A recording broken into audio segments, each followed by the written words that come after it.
vous invite à prendre la parole de Dieu dans l'évangile de Jean, au chapitre 9,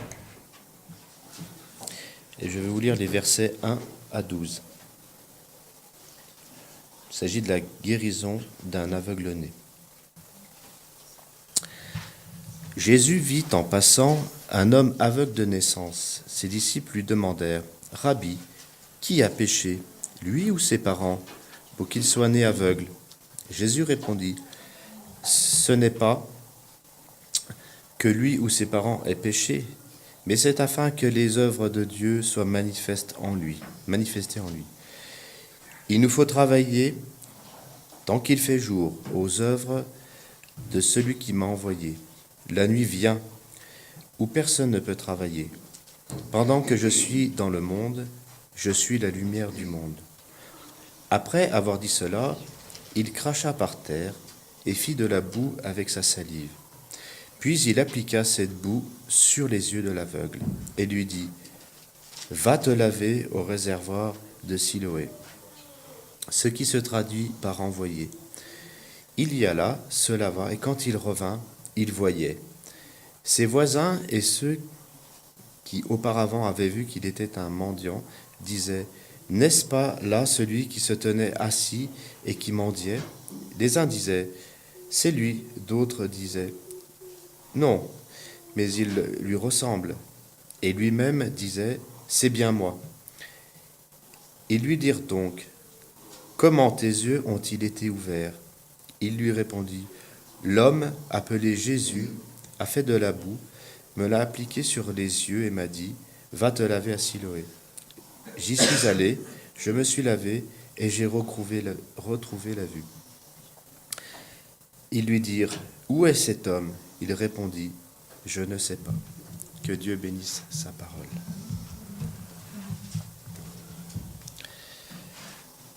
Mon frère, je te prie de...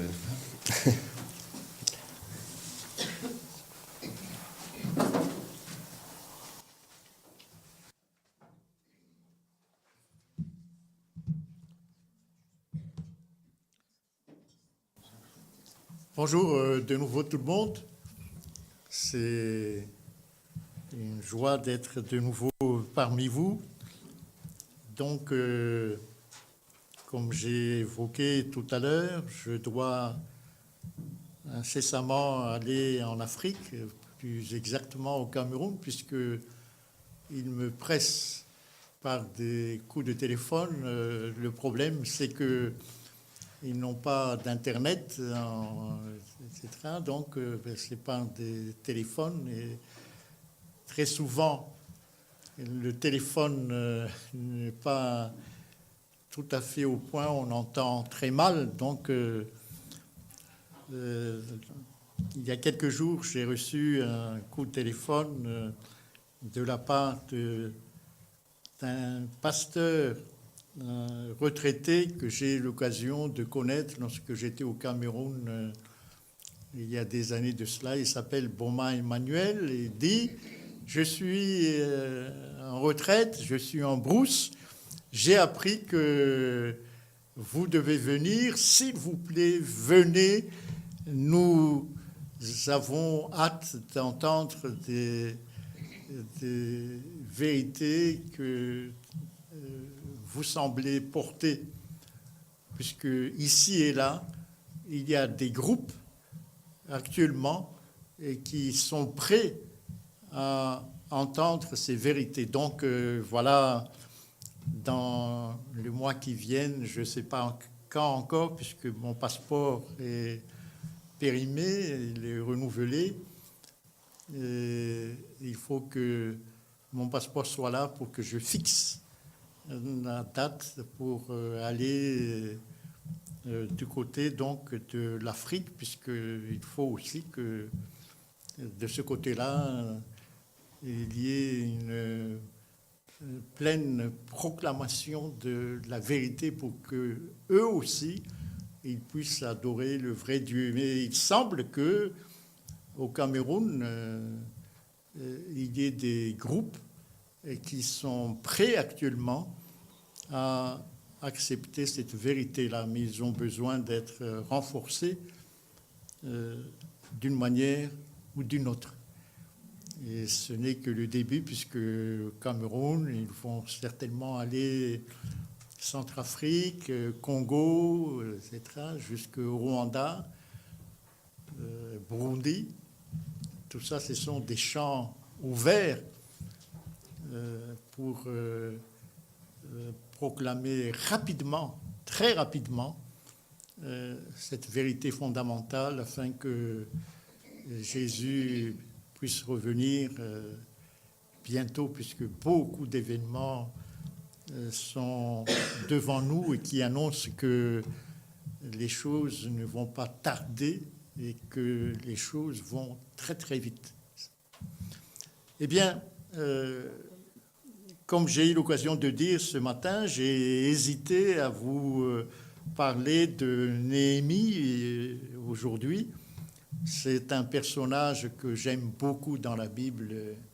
Ce personnage de Néhémie, je vous invite à lire son livre en même temps que le livre d'Esdras, puisque les deux vont ensemble. Et vous allez découvrir que c'est un personnage pour notre temps, Néhémie. C'est un homme, un témoin fidèle dans une période de crise sur le plan spirituel.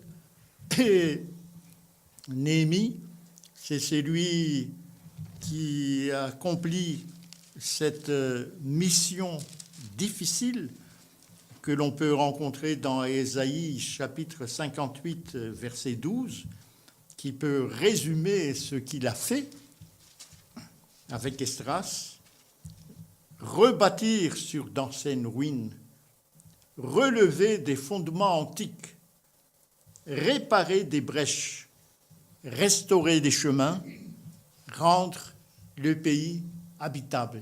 C'était cela le programme de Néhémie, d'Esdras en leur temps. Eh bien, ce matin, nous allons examiner ensemble cette narration qui se trouve dans Jean chapitre 9. Il y a cette histoire que Jean rapporte fidèlement ici, et nous allons essayer de découvrir un enseignement pour notre vie spirituelle en regardant ensemble cette narration qui est donc Jean chapitre 9 du verset 1 jusqu'au verset 41. Il y a là un certain nombre de personnages que nous allons apprendre à découvrir. Il y a un aveugle de naissance, ensuite ses parents, voilà les proches de cet infirme, ensuite Jésus qui est le personnage central, et de l'autre côté, il y a la foule et les pharisiens. Voilà donc les personnages. Alors, Jésus, juste avant cette narration, est complètement chassé, persécuté par les Juifs, à tel point qu'il est obligé de dire, dans Jean chapitre 8, dire une vérité qui nous semble incompréhensible. Jean chapitre 8, verset 44, il dit aux pharisiens furieux: « Vous avez pour père le diable. » C'est une vérité crue qu'il jette à la face des pharisiens. Les pharisiens n'hésitent pas à dire qu'il est, Jean chapitre 8, verset 48, les pharisiens, les juifs, aussi les pharisiens, disent qu'il est un samaritain, ce qui est une insulte spirituelle, et qu'il a un démon. Autrement dit, entre les deux parties, il y a semble-t-il, une hostilité très très nette. Et c'est dans ce contexte que le chapitre 9, cette narration se trouve. Jésus n'est pas troublé par toute cette agitation autour de lui. Même ses frères, si vous lisez le chapitre 7, ne croyaient pas en lui.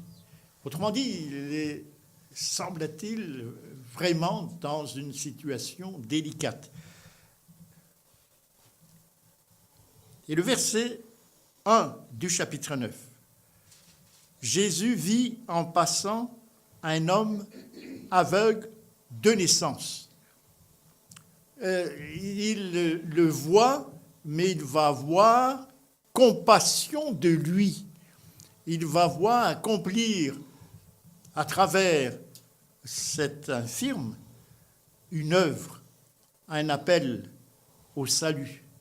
Et il va révéler aux Juifs et aux pharisiens la véritable nature de son œuvre. Le verset 2. Ses disciples lui firent cette question.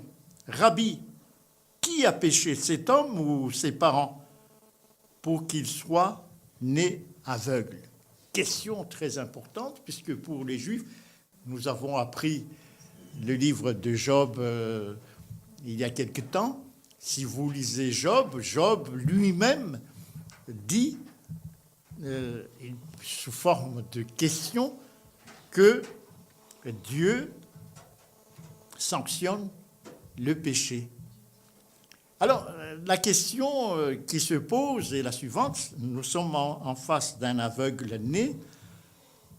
Les disciples veulent avoir un éclairage sur ce point.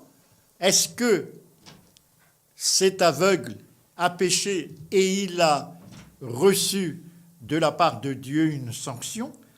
Ou est-ce que ce sont les parents qui ont péché et l'aveugle hérite des sanctions qui est destinées aux parents? Que dit la Bible là-dessus? C'est-à-dire que les disciples ne connaissent pas très bien la parole de Dieu. La parole de Dieu est tellement claire là-dessus. Alors, pour répondre à cette question, je vous invite à aller dans Deutéronome chapitre 24, verset 16, puisque la Bible est tellement claire et les disciples n'ont pas eu en mémoire ce que dit Deutéronome chapitre 24, verset 16. Voici ce que dit la Bible. On ne fera point mourir les pères pour les enfants, et l'on ne fera point mourir les enfants pour les pères. On fera mourir chacun pour son péché. Donc, c'est chacun pour son péché. C'est ça ce que la Bible dit, et puis la Bible le dit aussi ailleurs dans Ézéchiel, etc. Mais ce n'est pas donner une réponse correcte aux interrogations des disciples qui intéressent Jésus. Le verset 3, ce qui intéresse Jésus, c'est quoi? Il dit, ce n'est pas que lui ou ses parents aient péché, mais c'est afin que les œuvres de Dieu soient manifestées en lui. Voilà ce qui intéresse Jésus. Autrement dit, je ne vais pas vous donner une réponse, la raison pour laquelle cet aveugle est né de naissance, mais ce qui m'intéresse maintenant, dans la situation actuelle où je me trouve, c'est de révéler les œuvres de Dieu. Et il dit, le verset 4, « Il faut que je fasse, tandis qu'il est jour, les œuvres de celui qui m'a envoyé. La nuit vient où personne ne peut travailler. » En effet, quelques jours après, à peu près une dizaine de jours après, il va être crucifié. Autrement dit, il faut pour la dernière fois ici qu'il montre ce qu'est son œuvre. Le verset 5, « Pendant que je suis dans le monde, je suis la lumière du monde. » Le verset 6, regardez comment il va procéder. Après avoir dit cela, il cracha à terre et fit de la boue avec sa salive. Puis, il appliqua cette boue sur les yeux de l'aveugle. C'est une curieuse manière de guérir un malade. Mais nous allons voir la raison pour laquelle Jésus a utilisé sa salive et la boue pour guérir ce malade. Jésus a utilisé d'autres manières pour guérir. Si vous allez dans Luc chapitre 13, le verset 13, cette femme qui est torturée par Satan pendant 18 ans, voici comment Jésus l'a guérie. Luc chapitre 13, verset 13, il lui imposa les mains. Autrement dit, c'est par l'imposition des mains que Jésus a guéri cette femme. Mais cette fois-ci, il utilise sa salive et avec sa salive, la boue sur les yeux de l'aveugle. Le verset 7 commence à nous permettre de comprendre la raison pour laquelle il utilise sa salive. Va et lave-toi au réservoir de Siloé. Et Jean donne une signification de ce mot hébreu, nom qui signifie envoyer. Lave-toi au réservoir du Siloé. Il alla se lava et s'en retourna, voyant clair. Voilà le message central que Jésus voulait transmettre ici. Il y a d'abord la compréhension par cet aveugle né de ce que Jésus a fait. Il le dit dans le verset 11, lorsque les Juifs le pressaient de dire « Qui t'a ouvert les yeux ?» Le verset 11, l'homme qu'on appelle Jésus, il ne comprend pas très bien ce qu'est Jésus, a fait de la boue, a oint mes yeux et m'a dit « Va au réservoir de Siloé et lave-toi. » Et voici la séquence qui est très importante. J'y suis allé, je me suis lavé et j'ai retrouvé la vue. Ils lui dirent « Qui est cet homme ?» Il répondit « Je ne sais. » Pour l'instant, il ne sait pas. Mais il sait comment il a retrouvé la vue. Première chose, Jésus a fait de la boue avec sa salive. Il salit ses yeux et certainement son visage de la boue. Il est devenu sale. Et il dit à cet homme, va te laver. Cet homme doit avoir la foi pour aller un peu plus loin certainement, à la piscine au réservoir de Siloé, un nom qui signifie envoyé. Il doit avoir la foi pour aller là-bas. Il doit accepter ce conseil de Jésus. Va te laver au réservoir de Siloé. Et il doit se laver pas n'importe où. Il y a d'autres piscines à Jérusalem. Non, c'est un réservoir particulier qui s'appelle réservoir de Siloé, nom qui signifie envoyé. C'est là qu'il doit se laver. Vous voyez cette séquence de la guérison de cet aveugle. Premièrement, il faut qu'il ait la foi. Deuxièmement, il faut qu'il obéisse à Jésus. Troisièmement, il faut qu'il ait conscience de la saleté qui est sur son visage, sur ses yeux. Ses yeux sont sales. Jésus a mis de la boue sur son visage. Et ensuite, il est allé où? Auprès du réservoir de Siloé, qui signifie envoyé. Mais qui est derrière ce nom Siloé? Derrière ce nom Siloé, c'est Jésus l'envoyé, qui est capable de laver ce qui est sale sur le visage de l'aveugle afin qu'il puisse retrouver sa vue normale. Mais Jésus utilise cet épisode pour interpeller les Juifs et les pharisiens. Les pharisiens venaient, nous l'avons évoqué tout à fait au début, d'avoir des rencontres houleuses avec Jésus. Jésus leur a dit que vous avez pour père le diable. Et eux, ils disent que tu es un démon. Autrement dit, ce sont des échanges qui ne sont pas du tout corrects. Hein. L'échange entre Jésus et les pharisiens n'est pas très apaisé.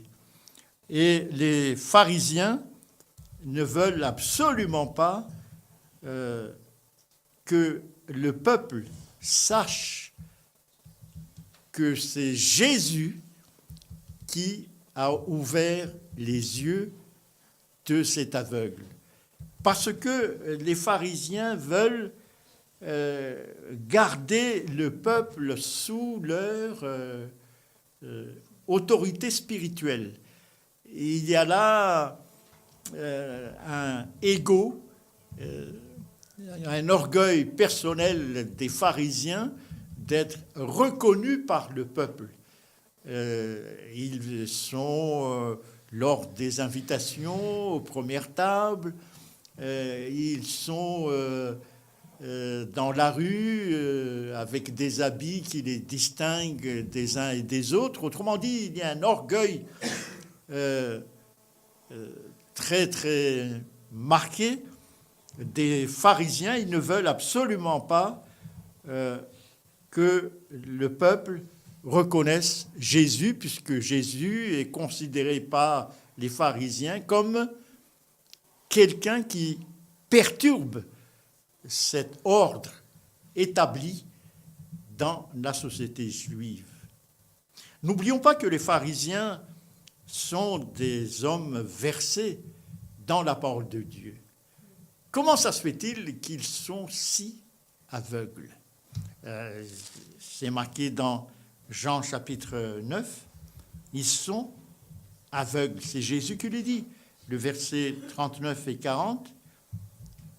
Jésus dit, « Je suis venu dans ce monde pour un jugement, pour que ceux qui ne voient point voient. » Il fait référence à l'aveugle né. « Et que ceux qui voient deviennent aveugles. » Il fait référence aux pharisiens. Quelques pharisiens qui étaient avec lui, ayant entendu ces paroles, lui dirent, « Nous aussi sommes-nous aveugles ?» Réponse de Jésus. « Si vous étiez aveugles, vous n'auriez pas de péché. Mais maintenant, vous dites, nous voyons. C'est pour ça que votre péché subsiste. » Que veut dire Jésus? Si vous étiez aveugle, vous n'auriez pas de péché. Là, lisons dans Romains ce que dit la Bible chapitre 4, verset 15. Romains, chapitre 4, verset 15.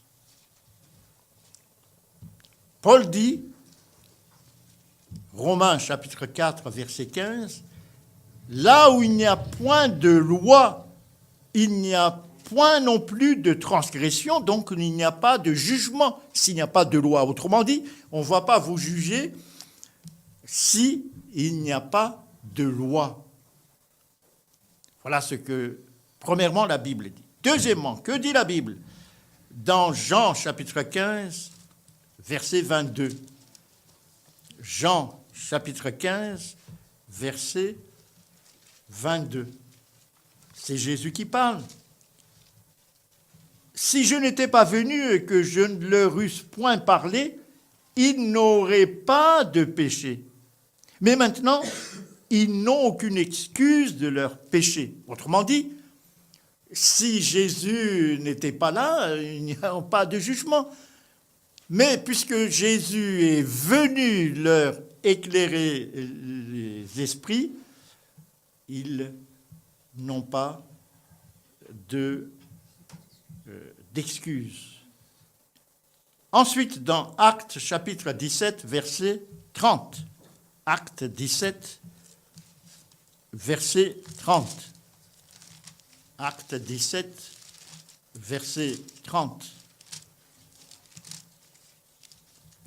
Actes 17, verset 30. Dieu, sans tenir compte des temps d'ignorance, annonce maintenant à tous les hommes en tout lieu qu'ils aient à se repentir. Autrement dit, Dieu ne tient pas compte des temps d'ignorance. Dieu est juste. La faute des pharisiens, par conséquent, c'est quoi? C'est parce qu'ils ont vu cette guérison de l'aveugle-né et ils n'ont pas cru en Jésus. Ils ne veulent pas voir que Jésus, c'est le verset 35 de Jean chapitre 9, est le Fils de Dieu. Voilà le problème. Jésus voulait leur montrer à travers cette guérison, il voulait révéler aux Juifs et aux pharisiens qu'il est le Fils de Dieu. Et c'est pour cette raison Jésus désire entendre de la bouche de cet aveugle sa profession de foi, c'est le verset 36, 37 et 38, la profession de foi. Et il répondit, l'aveugle, « Et qui est-il, Seigneur, afin que je croie en lui ?» Verset 36, verset 37, Jésus répond, « Tu l'as vu, et c'est lui qui te parle. C'est lui, le Fils de Dieu. » Et que fait l'aveugle né? Je crois, Seigneur, et il se prosterna devant lui. C'est ça sa profession de foi.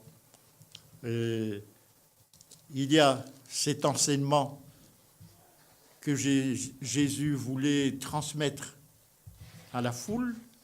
1. Avoir la foi. 2. Reconnaître sa saleté, ses péchés, la boue sur le visage et sur les yeux de l'aveugle-né. Obéir à Jésus lorsqu'il dit « Va te laver ». Mais se laver n'importe où, se laver auprès de Jésus, par son sang, puisqu'il est l'envoyé de Dieu. Et à ce moment-là, il recouvre la vue.